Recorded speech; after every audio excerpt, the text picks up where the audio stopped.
নমস্কার বন্ধুরা, পিকুর রান্নাঘরে সবাইকে স্বাগত।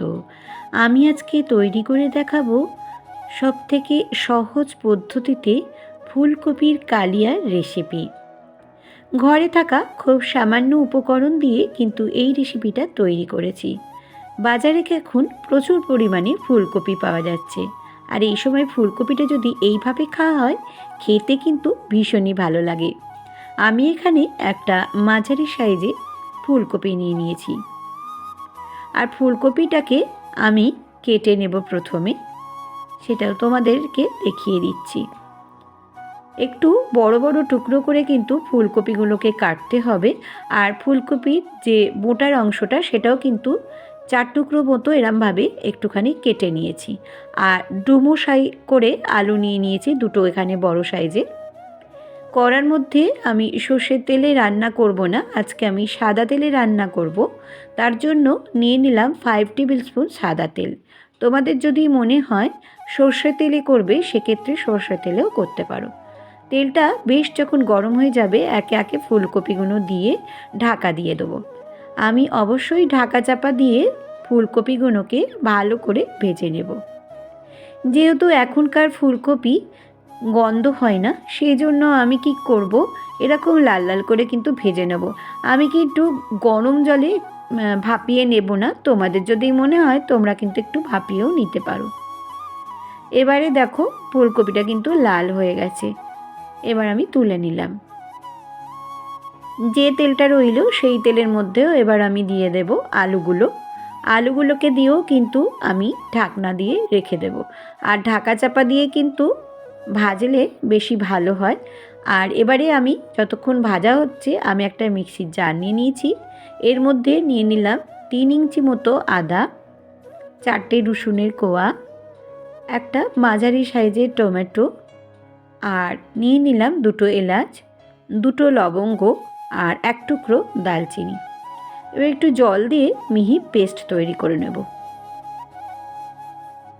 এবার আমি কড়ার ঢাকনাটা খুলে দেখে নেব। দেখো বন্ধুরা, আলুগুলো কিন্তু লাল লাল করে ভাজা হয়ে গেছে। আলুগুলোকেও তুলে নিলাম।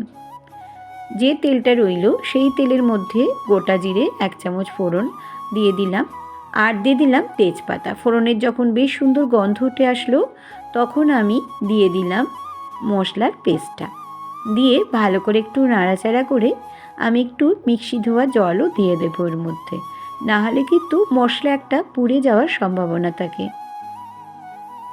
এবার কিছু মশলা আমি এর মধ্যে দিয়ে দেব।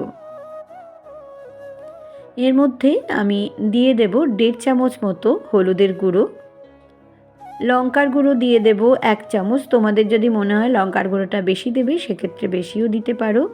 আর জিরে গুঁড়ো 1 চামচ দিয়ে দিলাম পরিমাণ মতো নুন, আর চিনি 8 চামচ এখানে আমি দিয়ে দিলাম। তোমাদের যদি মনে হয় যে চিনিটা দেবে না সেক্ষেত্রে নাও দিতে পারো। এবারে আমি বেশ ভালো করে কিন্তু কষিয়ে নেব। মশলাটা যতক্ষণ না বেশ তেল ছেড়ে আসছে ততক্ষণ আমি কষিয়ে নিয়েছি।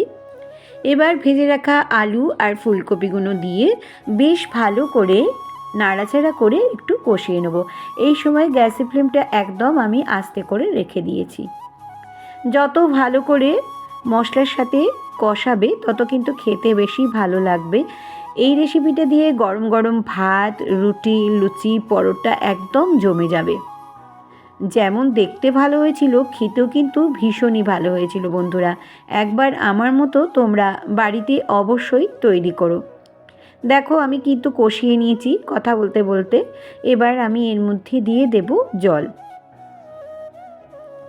ফুলকপি কিন্তু আমরা অনেকেই বেশ ভালোবাসি, আর এই রকম শীতের সময় ফুলকপি খেতে কিন্তু ভীষণই ভালো লাগে।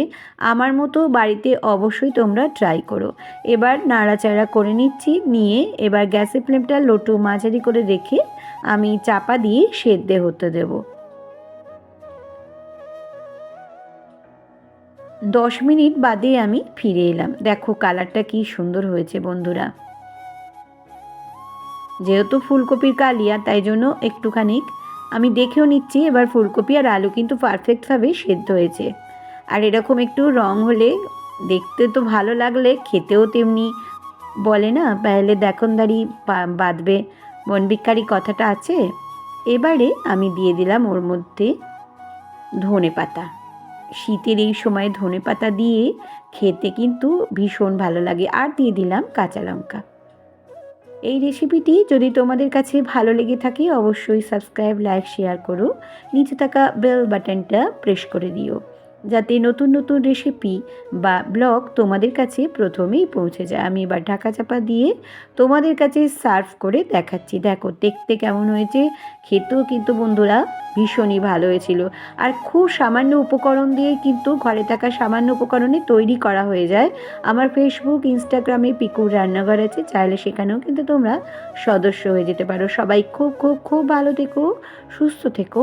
আবারও আমি আসবো নতুন কোনো রেসিপি বা ব্লগের সঙ্গে। এতক্ষণ আমার সঙ্গে থাকার জন্য ধন্যবাদ।